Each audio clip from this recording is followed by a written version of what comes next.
আমাকে একই কোয়েশ্চেন করতেছেন, বিয়ে কবে করব, আপনার পরিকল্পনা কি? আপনারা সবাই স্পেসিফিকলি ওই একটাই ঘুরে ফিরে এই একটা কথাতে আসতেছে। তো আমি অনেকবার বলেছি, আমার মানে মন্তব্যটা ক্লিয়ার যে আমার বিয়ে করার কোনো দরকার নেই।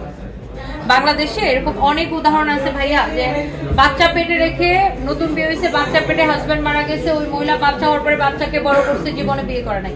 অসংখ্য আমরা শুধু নেগেটিভ উদাহরণগুলো কেন দেখি? যে একজনের 6টা জামাই পালতেছে, আমরা ওই উদাহরণটা কেন দেখি? একজনের যে জামাই বাচ্চা পেটে রেখে মারা গেছে, মহিলা যে আর বিয়ে করে নাই, ওই বাচ্চাকে যে বের করে জন্ম দিয়ে তারপরে যে বাচ্চাকে যে মানুষ করছে, পজিটিভ উদাহরণগুলো কেন আমরা দেখি না? আমি পজিটিভিটিটা নিতে চাই, নেগেটিভ কিছু দেখলে আমি ব্লক করে দিই। সমাজ তো মেনে নেয় না আসলে। সমাজের আমার কি আছে? সমাজকে আমরা খাওয়াই না, পড়ায়, আমার বাসায় বিল দিয়ে দেয়, বাচ্চা স্কুলে দিবে, কিচ্ছু করবে না সমাজ। আমি যেই সমাজে থাকি, আমি থাকি ভাই এই গুলশান বনানীতে, এই সমাজের মানুষের এত আজারের চিন্তা নেই।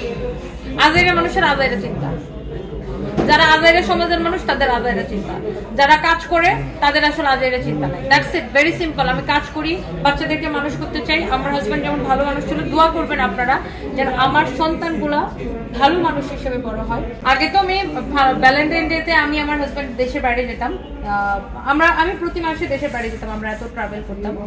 এখন যেটা হবে যে এবার তো সবে বরাতে বাসায় থাকবো, বাচ্চাদের সাথে সবে বরাতে নামাজ আছে, বাসায় থাকবো।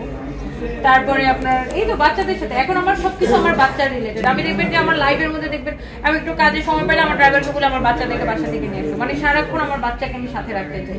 না, আমার কোনো কিছুর জন্য রিগ্রেট ফিল হয় না, কোনো কিছুর জন্য আফসোসও ফিল হয় না। আমার জীবনে একটাই আফসোস, আমি আমার জীবনে মানে এমন একজন মানে ফেরেস্তার সমতুল্য, মানে ও আর একটু ভালো হলে ফেরেস্তা হয়ে যেত, এমন একটা মানুষকে আমার জীবনে আমি পেয়েছিলাম, যে মানুষটাকে আমি হারিয়ে ফেলেছি, যাকে আমি বাঁচাইতে পারিনি, আল্লাহ তার আয়ু রাখে নাই। আমি চেষ্টা করেছি ভাই, আমি 3 মাস 11 দিন সে লাইফ সাপোর্টে ছিল, আমি আমার সর্বোচ্চ চেষ্টা করেছি, আমি পারি নাই। এখন দেখেন, আল্লাহ যদি কারো হায়াত না রাখে তাহলে তো আমাদের কিছু করার নেই। বাট এই আফসোসটা আমার সারা জীবন থাকবে, এবং আমার বিশ্বাস যে আমি মরার পরেও, মানে আমরা জানি না আসলে মৃত্যুর পরে কিছু কি হবে না হবে, সবকিছু আল্লাহ জানেন। বাট আমার বিশ্বাস যে আমার মৃত্যুর পরে নিশ্চয়ই আমার একজন আমার জন্য অপেক্ষা করতেছে। দেখেন ভাইয়া, আমি যেহেতু প্রতিদিন কবরস্থানে যাই, মৃত্যু নিয়ে এখন আমার মানে মৃত্যুকে ভয় পাই আবার পাই না, এক অর্থে পাই না। সেক্ষেত্রে তো আমার মৃত্যুবরণ করতেই হবে। আমি কালকেও মরতে পারি, 10 মিনিট পরেও মারা যেতে পারি, আমি জানি না আমি কখন মারা যাবো। আমি মৃত্যুর জন্য সবসময় প্রস্তুত। বাট এতটুকু বলতে পারি, মৃত্যুর আগ পর্যন্ত আমি কারো কোন মানুষের জেনে শুনে ক্ষতি করি নাই, বা আমি মানুষের জন্য হার্মফুল না, এটা একটা বিষয়।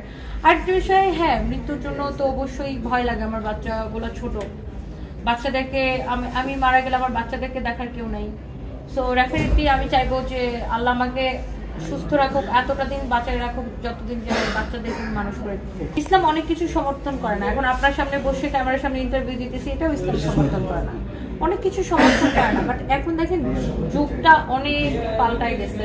এখন মানুষ, আমার প্রফেশনটাই অবশ্যই ভয় পায়, অবশ্যই আমার এটা পাপ হচ্ছে ধর্মীয় দৃষ্টিকোণ থেকে। অবশ্যই ধর্মকে অস্বীকার করার কিছু নাই, বা কোরআন শরীফের কোনো আয়াত বা কোনো অর্থ পাল্টানোর দুঃসাহস কেউ কারো দেখানো উচিত না। বাট অবশ্যই, কিন্তু ভাইয়া মানে এক একজনের দেখেন এক এক রকমের যুক্তি আছে, এক এক রকম। আল্লাহ যেরকম আমাদেরকে অনেক রকমের অনেক কিছুতে পাপ দেয়, আল্লাহ আবার আমাদেরকে পাপ মাফ করার জন্য অনেক কিছু হয়ে দেয়। অবশ্যই আমাদের হয়তো মানে অ্যাজ এ মুসলিম আমাদের হয়তো আরো অনেক কিছু আরো রিজার্ভ থাকা উচিত ছিল, আরো অন্যরকম লাইফ লিড করা। বাট ভাই আসলে আমার বিজনেসটা এরকম না যে আমাকে ক্যামেরার সামনে এসে কাজ করতেই হবে। এই মুহূর্তে আমি ক্যামেরা থেকে পালায় বাঁচতে পারতেছি না। তো ইনশাল্লাহ যদি একদিন আমি একটা জায়গায় যেতে পারি নিজের বিজনেস, যে না আমার এখন ক্যামেরার সামনে আসা লাগতেছে, আমি চেষ্টা করবো অবশ্যই।